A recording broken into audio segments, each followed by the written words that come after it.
Hi, my name is Ben, and I decided to go with problem 2, the ICC case. On March 24th, 2018, during a match with South Africa, Australian cricket player Cameron Bancroft was seen on live television and by the grounds crew members and officials of tampering with the cricket ball using a yellow adhesive to get rid of dirt and grit so as to benefit him and create greater swing on the ball.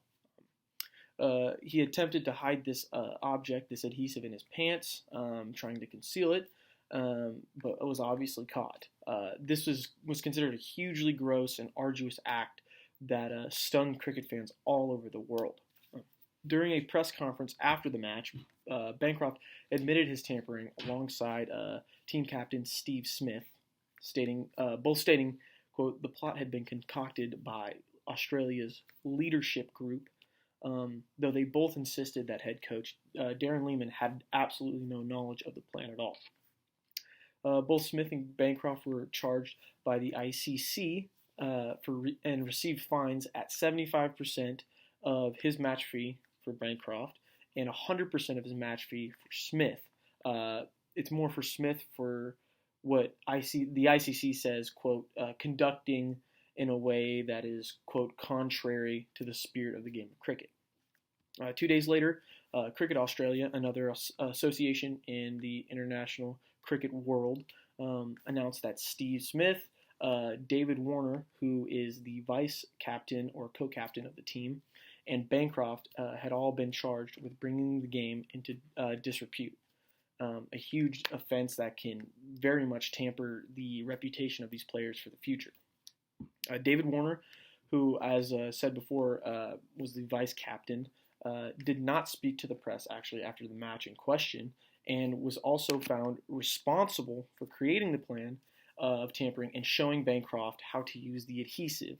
And so, with no voluntary report of guilt on Warner's part in the events that took place, Cricket Australia gave him a 12-month ban. Both Smith and Bancroft were also separately charged by Cricket Australia for failure to prevent the plan with prior knowledge that they had, misleading the public, misleading match officials, actually carrying out the plan, and also attempting to conceal evidence as Bancroft did. They both received 12-month bans and were withdrawn from consideration for leadership positions for the following year after their suspension was over. Cricket Australia also stated that there would be a more holistic review of the culture and conduct of Australia's national cricket teams in a hopes to validate the integrity of their country's clubs. The Australian Cricketers Association, otherwise known as ACA, is a union of Australian professional cricketers. They came out and stated and questioned the fairness and seriousness of the Cricket Australia's sanctions, saying they were, quote, disproportionate and unprecedented. And the reason saying that is because the sanctions were far harsher than the ICC's and far harsher than other similar situations and scandals that had happened in the past. So clearly these two have a very big conflict on both sides. So we need to find out how to solve it. And in my opinion, I think we first look at the mutual interest between the CA and the ACA, which I think concerns their conjoined goal of maintaining the honesty and integrity of the game of cricket. They both want to avoid any type of collusion in teams and players to create an unfair advantage for one team over another. Another technique I think that could very well work with that mutual interest is listening to each other and hearing out each side's part of the conflict to clearly understand what differences they have and being respectful to their opinions. One other good way to kind of start this conversation would be to begin by saying something positive or creating a common ground that both parties actually stand for, that integrity and honesty. I'd say going over each problem that each side has one by one will really ease tensions in the conversation and bring the other side back into the fold in a very respectful way, not attacking them immediately. This type of speaker-listener technique, as described by Utah State University's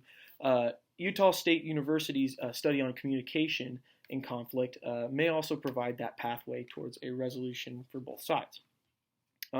To tag along with that technique, I also believe that using integrative bargaining in this discussion can be a great way to meet at a consensus for both parties.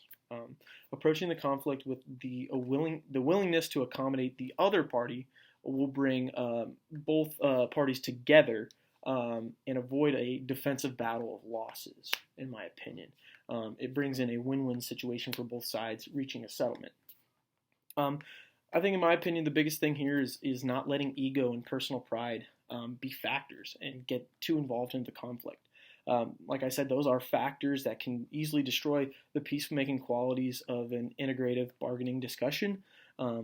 Other barriers that I think need to be addressed are the clarity in which each party describes the side of their conflict. Another thing is the status difference, which is huge, of the two parties. The CA being the higher management officials against players who, though may be seen as lower on the quote-unquote totem pole, shouldn't be unheard due to their status in the International Cricket League. They should have an equal voice. So these are some quick and easy ways I believe that Cricket Australia and the ACA can reach a settlement that not only benefits both sides, but finally resolves that conflict at hand. Thank you.